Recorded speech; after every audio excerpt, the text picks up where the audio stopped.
right, I am back for my first video of 2022 talking about the best games of 2021. This is not a traditional, like, here's my top 10 games of the year list that a lot of people make. And I kind of wanted to talk about why this year was a little hard for me to kind of come up with even a singular game of the year. And it's in part because, like, the way I play games now and what that kind of requires of me in order to kind of keep current with all of my live games while also experiencing kind of standout experiences that I want to play. So what this means is I do miss a certain amount of games of the year. People always ask me, like, how do you stay on top of these live games and watch all these shows and blah, blah, blah. And the answer is, like, it's twofold. I don't watch any sports, which for a lot of people, that is a time-consuming hobby in a given week when games are like 2, 3, 4 hours apiece. So I just don't watch any sports ever. The other thing is I don't have kids yet. I'm about to. This is also very time-consuming, which is a good kind of time-consuming, but still. And then I do miss a certain amount of games because I just don't have time to get everything in. So I thought I'd go through kind of first what are the, I would say, top 10 most awarded games this year. I wrote an article about this earlier. Pretty much the 10 games that have gotten the most Game of the Year awards, what I thought of them, why they might not be my Game of the Year specifically, or why I skipped them if I did, and then talk about kind of the live service aspect of all this and how that kind of complicates things in any given year these days. The big winner this year of the Game Awards was It Takes Two. It is also the game with the most awards by this counting metric, but not by that much. It has 47 total Game of the Year awards across a bunch of different outlets and like fan voting things, which is only 7 more than second place, Resident Evil Village. And in a normal year, like, there's kind of usually one huge standout winner. Like last year, it was The Last of Us Part 2, which got like 300 something Game of the Year awards. In the past, it's been Uncharted 4 or Breath of the Wild or Witcher 3 or games where you name them and you'd be like, oh, okay, yeah, obviously it was that one. This year, it's a little more competitive. It Takes Two, I have heard a lot about in that it's a great kind of local co-op game that they don't kind of make anymore. And this is a game, especially, that is great to play for partners. My wife is not a gamer, but this does seem like the type of game that you're supposed to play with, a friend or loved one that may not necessarily be into kind of normal games that you are, but it's still a fun experience for 2 people. This is just something that would not normally ever be my speed, but because I've heard so much good things about it, I am going to try and make time to play that this coming year at some point with my wife when I get a chance. So I'm not saying it like doesn't deserve all these awards or anything. It's just something I haven't really gotten to yet because it didn't initially stand out as something to me that's like in my normal wheelhouse. But if enough people are saying it's this good, maybe I should give it a chance. Resident Evil Village. I don't really like Resident Evil games. I'm sorry. Like, even the new kind of, modern era of them that are getting all this critical praise, I just am not the biggest fan of that style of gameplay. So I knew after I, didn't really fall in love with the last couple they've made that I just didn't really see the point in kind of going down this path and devoting much of time to beating Resident Evil Village, even though that does seem to be a big pick for a lot of people.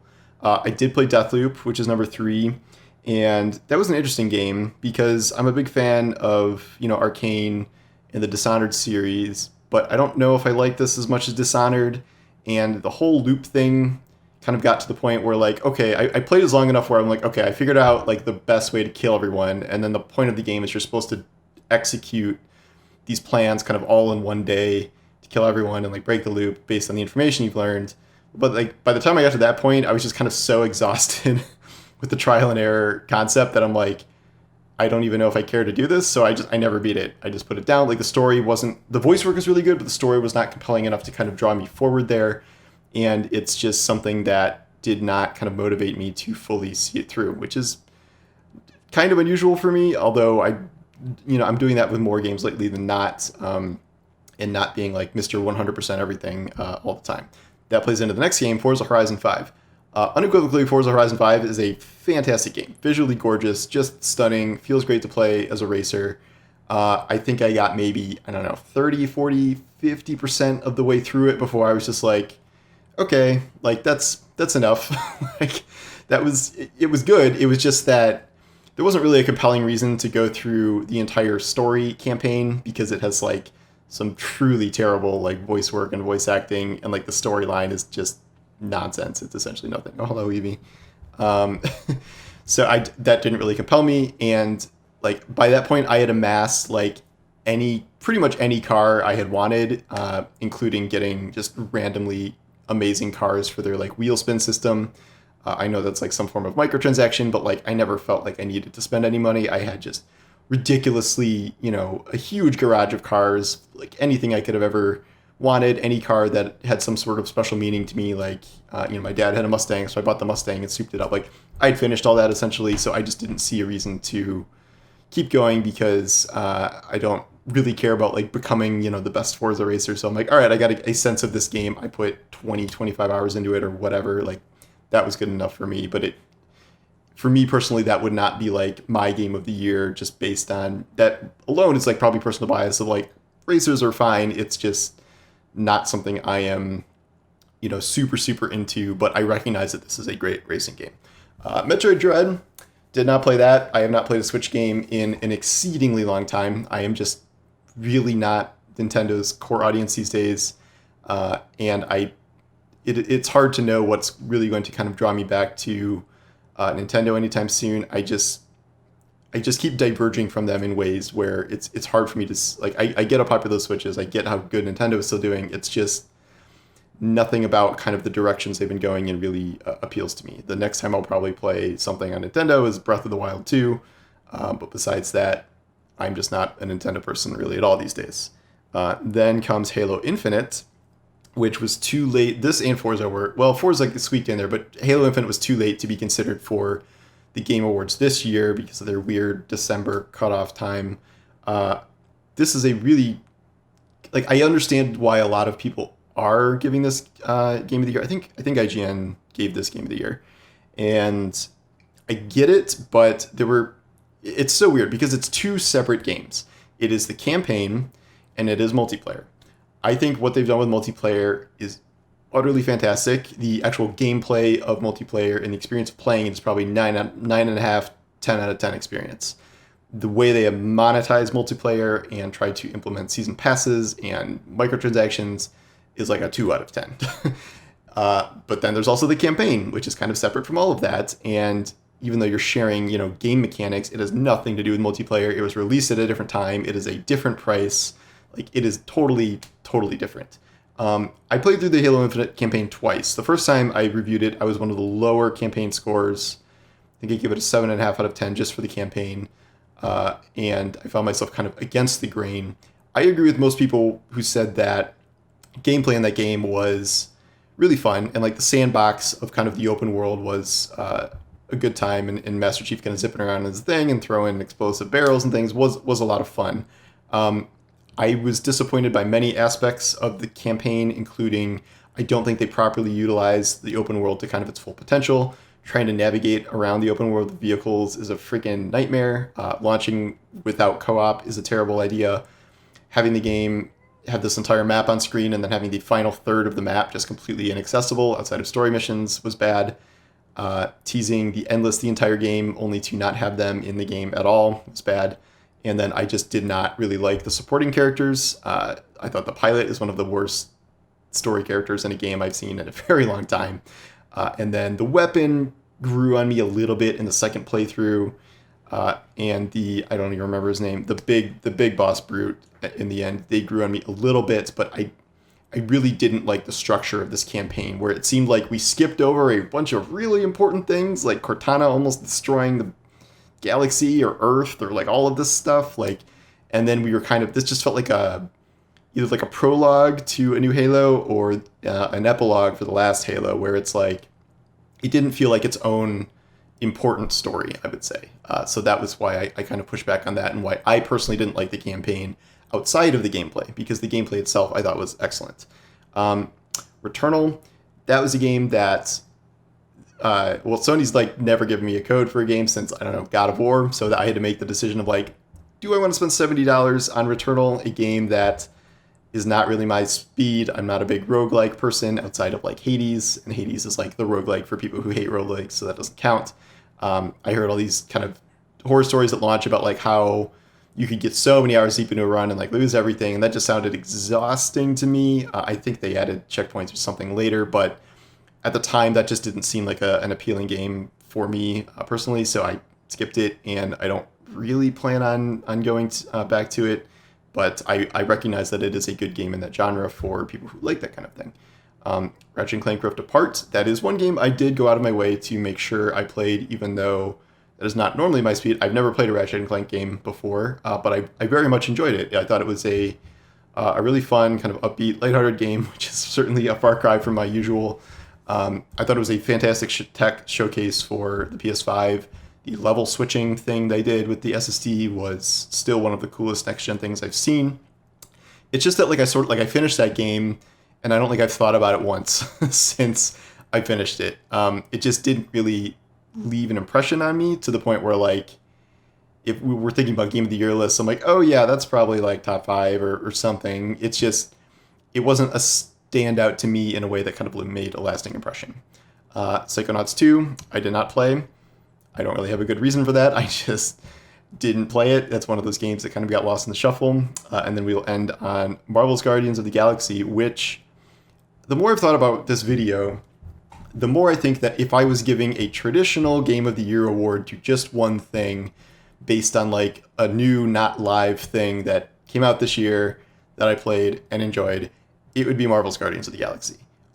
This game defied expectations for me in kind of every way. I thought it looked not good from the trailers. It just looked like another kind of... I knew it wasn't like Avengers gameplay style, but it looked like the same concept where it's like, okay, we're going to have these like B-movie cast member versions of an existing team of Marvel heroes that everybody knows and loves. Like, why do they keep doing this? This is not going to go well. And then it went really well. This is an era where we really are lacking in linear campaigns for single player only.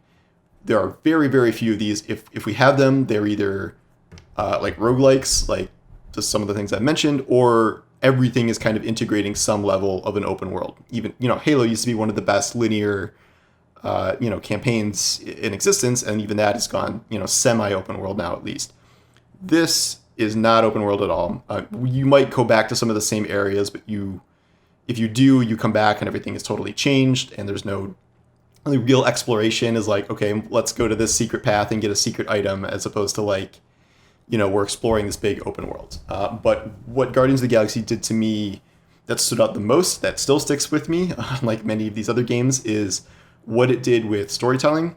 I don't think I've ever heard that much dialogue in a single game before. I don't think you can go more than 15 or 20 seconds without someone saying something in the game, which could be really annoying, could be really repetitive. But it's never repetitive. They have scripted just endless conversations based on the context of where you are in the game and what's happening. So there's really no repetition at all. The only repetition comes when they're yelling things in combat. But I mean, you can't really avoid that. And then the way they told the story, like, I did not find the characters annoying. I found actually some of them were almost better than their Guardians of the Galaxy counterparts. I would say Gamora and Drax specifically, I thought were better than their Marvel versions, which is weird, especially since Drax is so beloved. But like the way they kind of portrayed these characters here, I thought was more compelling. I never really came around to Peter Quill, this like surfer dude version of him, and yet like the rest of the cast in the game is good enough where I was like, okay, I don't mind him so much by the end. And it's also kind of the way they told it, where there are almost no just like Bethesda, it's two people standing staring at each other conversations. It's all dynamic. These conversations take place when you're walking around the world, even when you're on the ship. People are like walking around doing things on the ship. It's incredibly good the way they kind of orchestrated this in a way I have not seen before, and that also includes like facial animations and performance capture. They went to a level there that I've rarely seen in games, and they did it kind of longer and more consistently than we've seen in sort of other, games that are going for like photorealism or, exact one-to-one capture. The storytelling in this game and the actual story itself was very good, and has stuck with me long after I've played it. And I enjoyed it also being a game I could just beat and put down, and there's no DLC. I'm not grinding for endgame Guardians of the Galaxy content. Like, it was a one-off. It was really good. It was probably my favorite of that type of game this year. So all these games on this top 10 list here. Of course, I can't really talk about this without talking about live services. And those were just all over the place this year because we have it's such a range. So like sometimes we had ones that debuted this year. So like Outriders debuted this year, whereas Destiny is in year 4. Avengers was technically in most of its first year, even though it came out the previous fall. And so I'm kind of like weighing all these things in my mind of like how I felt about all these current live games that I'm keeping up with. So it was those 3 and pretty much Genshin Impact are the ones that I kept up with.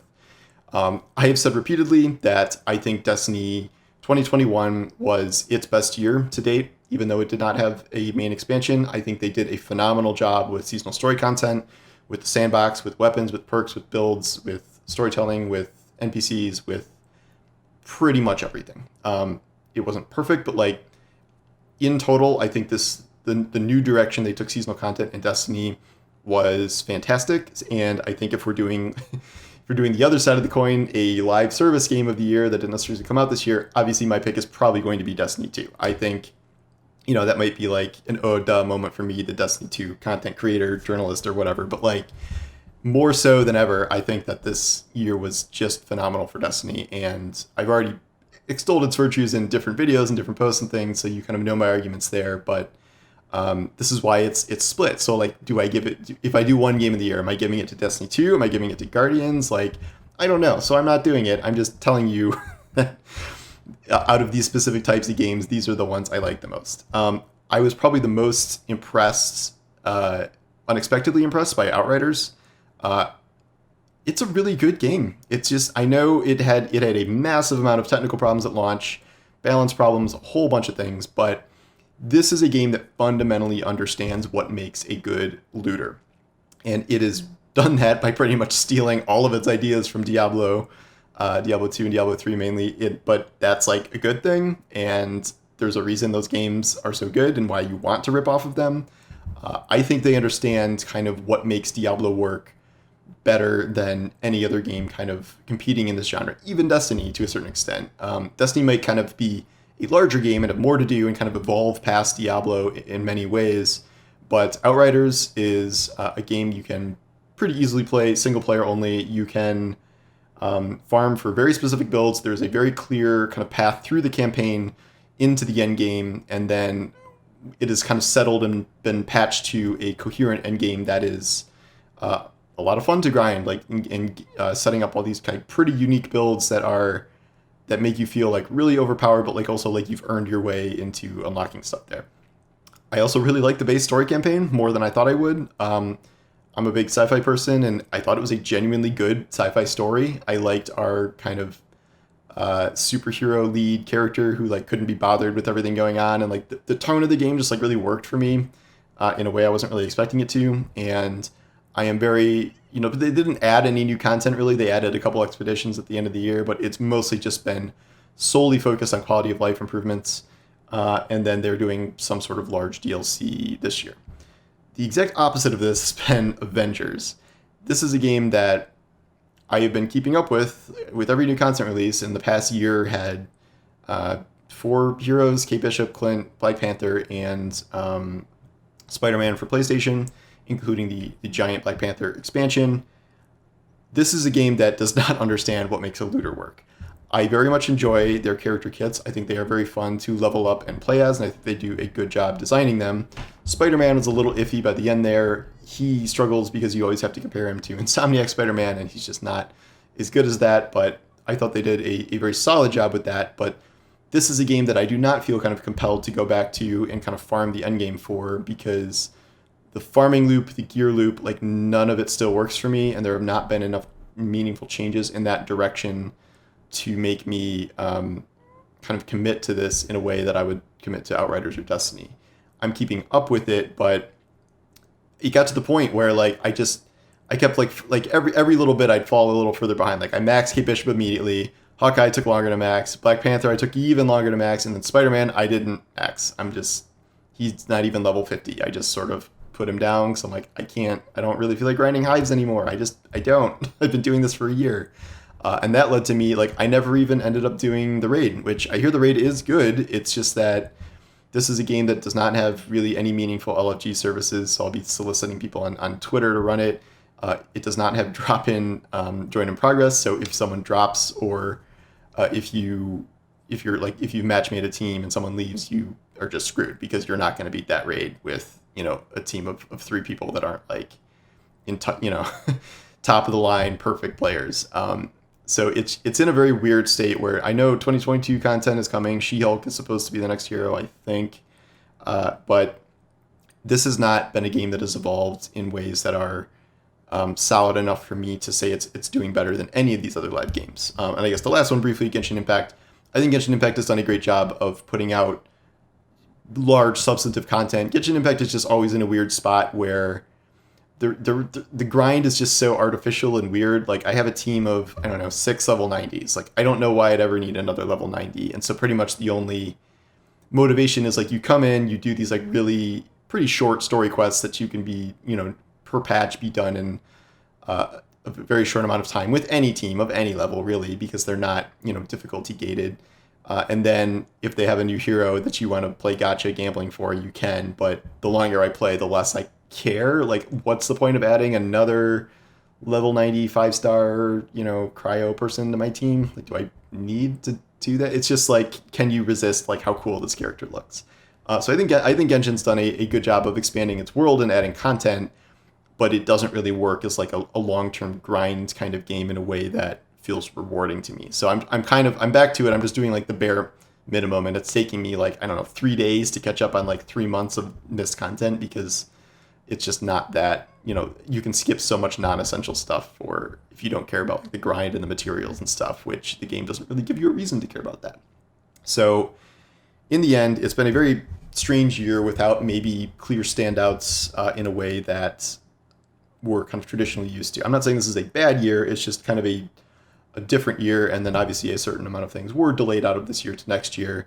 My personal pick for like new games that debuted here that are one-off games would be Guardians of the Galaxy. That just really stuck with me. My live game of the year is Destiny 2, which is, again, not shocking, but I think they did a ton of great stuff this year in a way that has evolved the game past what we've seen, far past what we've seen the previous 3 years. So that's kind of my game of the year take here, even though I don't really have one. But let me know what yours are in the comments. I'll be very curious to read them. So anyway, thanks for watching, and I will talk to you guys later. Take care.